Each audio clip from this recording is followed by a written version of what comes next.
I'm Carla with Clean Tooth Magazine, and I am joined here today by Connecticut indie rock band, The Inside Out. Hi, guys. What's going on? So let's just go down the list, introduce ourselves so we know who we're talking to. Am I first? You can be first now. I'm John.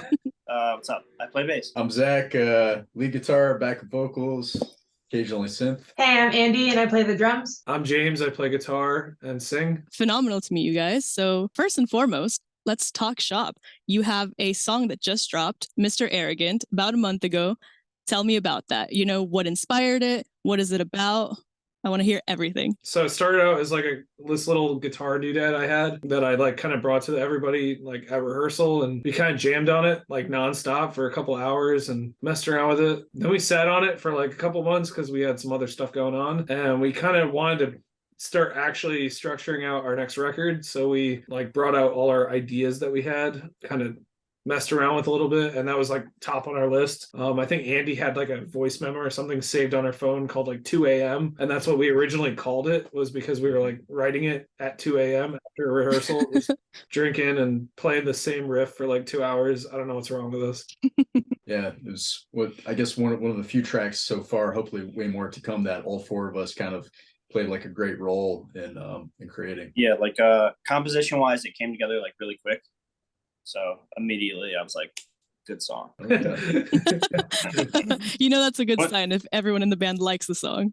Yeah, we got like a whiteboard out because we had so many ideas for it, and we like actually made a structure for it. And once we finally got it set, we were really excited by how it came out. Yeah, that's awesome. It was a really fun process because like I wanted it to be like catchy and dancey, and like obviously I wanted everyone who was playing it, like, you know, John, Andy, Zach, and myself, to like want us to be like, no matter what, we enjoy playing it live, you know? That's really good foresight to have because, you know, as a band, you do have performances. Before we move on to talking about performances, because you have one coming up, I want to ask one thing then, because it sounds like you guys all kind of have input on how a song comes together compositionally. I must know, is there a Mr. Arrogant in mind, or is this kind of a concept? We're all Mr. Arrogant, just human beings in themselves. That's kind of honestly where I was going with the idea, was just like, not to be too morbid, but we're all kind of like rats on a drowning ship. Sure. Our time is finite, no matter how much we think it's not, no matter how much we want to pay attention to the present as much as we should. And before you realize it, a couple of years have gone by, 10 years have gone by. Next thing you know, like, you're literally like, what the heck happened? I was trying to do this, and then this happened, and you get lost. And as a human like race, we kind of like don't pay attention to those things, and like we're kind of destroying like our home and planet and everything around us sometimes when we're not paying attention to the present a little bit. And temporally conscious track. Yeah, and as Zach perfectly put, sometimes the solution to the problem is actually like the problem, aka, you know, the solution is actually ourselves, but we're also the problem. So it's tough. It's kind of like the philosophical question of whether humans are born good or evil, and the answer is neither. We're born selfish. Like, in the interest of self-preservation, we are our own demise. Yeah, exactly. Yeah, it's a good way to put it. It's food for thought. And honestly, this is one of the types of, it's the type of song that as soon as I heard it, I would have been like, oh yeah, this is getting added to like 4 different playlists for different reasons. The sound is great. The lyrics hit. Again, you wrote it at 2 a.m. It's this type of track that I would listen to at 2 a.m. And I think others would agree. So is this kind of how y'all go about writing songs? Do you go lyrics first? Do you go music first? Or is there just kind of like a brand and a vibe that you try to chase with everything you do? I'll try and come up with some sort of basic idea or lyrical idea, whether it's on acoustic guitar or melody in my head or something.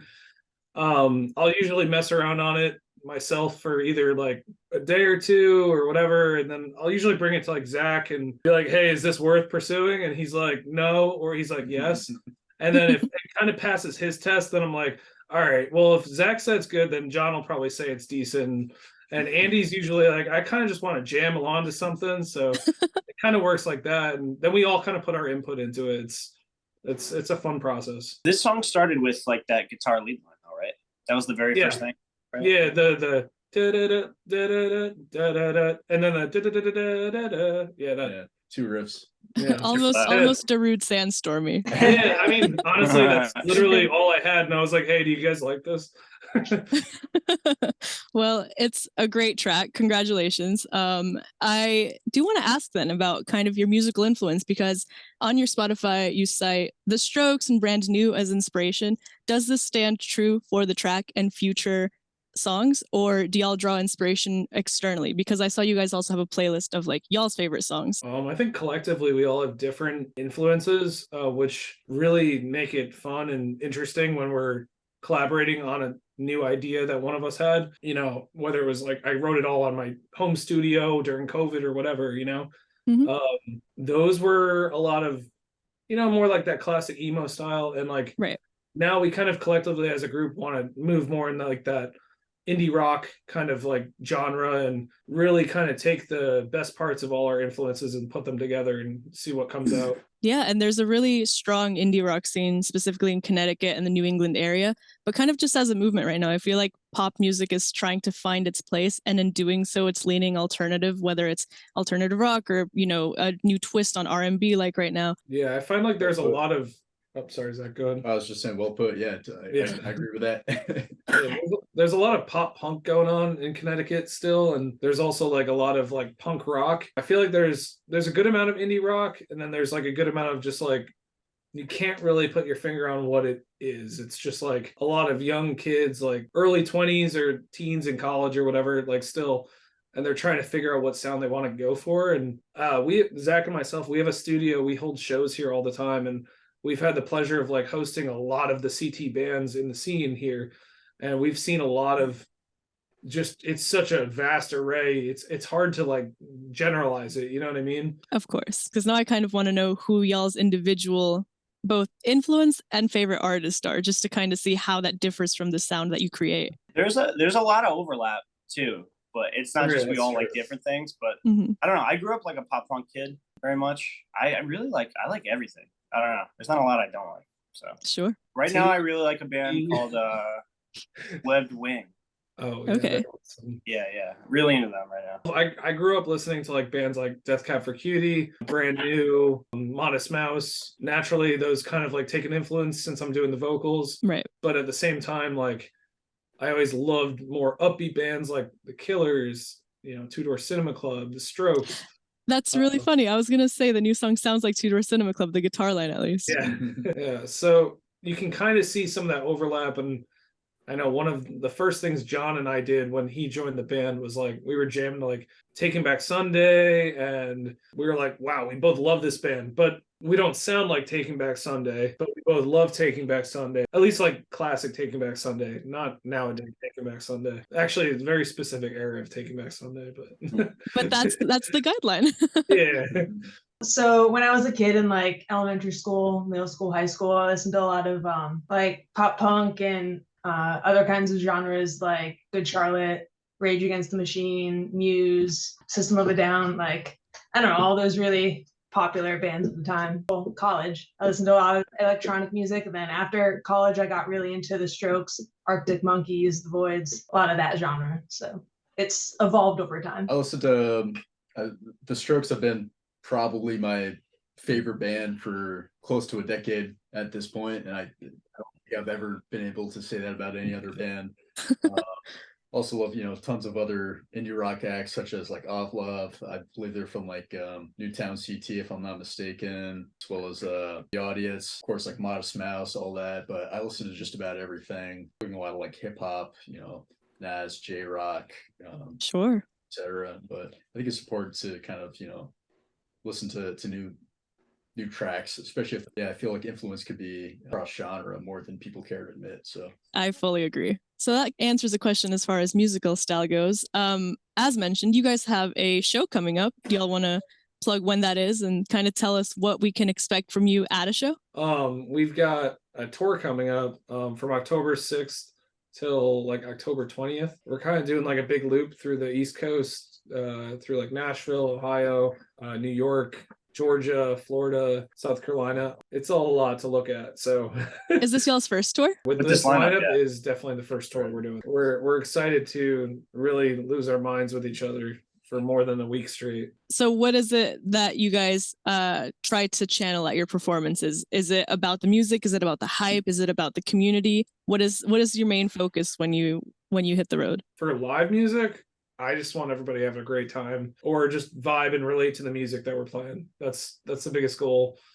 Find some catharsis in what we're doing. I'd say it's about music to the extent that people who have already listened to us on various streaming platforms or however they find us, and they're like, wow, they sound live, as good, if not even better than like the studio performance, as far as the energy that you can't really feel. Right.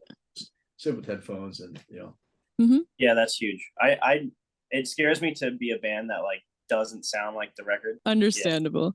Yeah, that's always in my head. I'm like, every show's got to be good. Definitely a good mentality to have going forward, especially with, an East Coast round, because I feel like if you could make it down the East Coast, you could make it pretty much anywhere. So we've heard where y'all are going. What are some kind of bucket list items for the band? Where do you want to go? What do you want to do? Because you guys, I believe, formed right before the pandemic. So obviously that must have killed some momentum, but now that y'all are on this comeback, back on the road, back in people's feeds and streaming platforms, what is it that y'all want to accomplish within the next however many years? Instead of just doing like a UK tour that like a lot of emo bands do or indie rock bands do, like I think doing Australia or South America would be like a little bit different, a little bit more fun. I was going to say New Zealand and South America because studied a little bit of Spanish in high school and college, and I feel like that's getting rusty, and then just like add to the fun of it, So definitely good way to practice. What's a lofty goal that I have?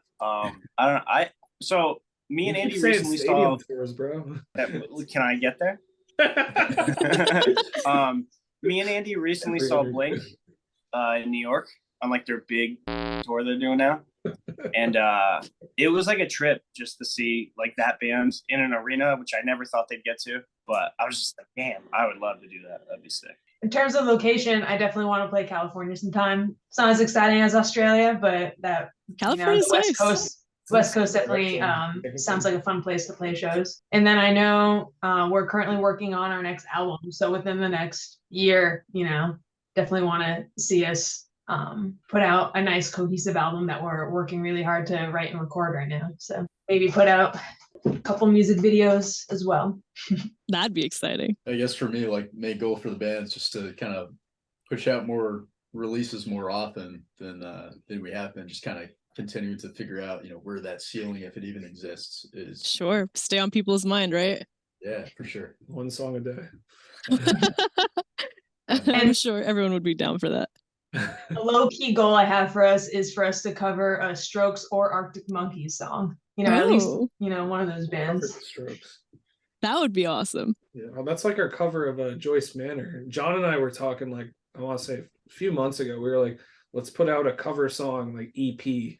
And we were like, oh, I remember like I was really excited for that, and then like we just forgot to keep talking about it. This is that conversation happening again. James, write it down right now. Yeah, there's a whiteboard in front of me, so it's gonna happen. I love that for y'all. So those are bucket lists for the band. Great, good, very cool. What's something that you guys want to do individually as just people? Like what draws your attention if it's not music? I have a couple answers to that.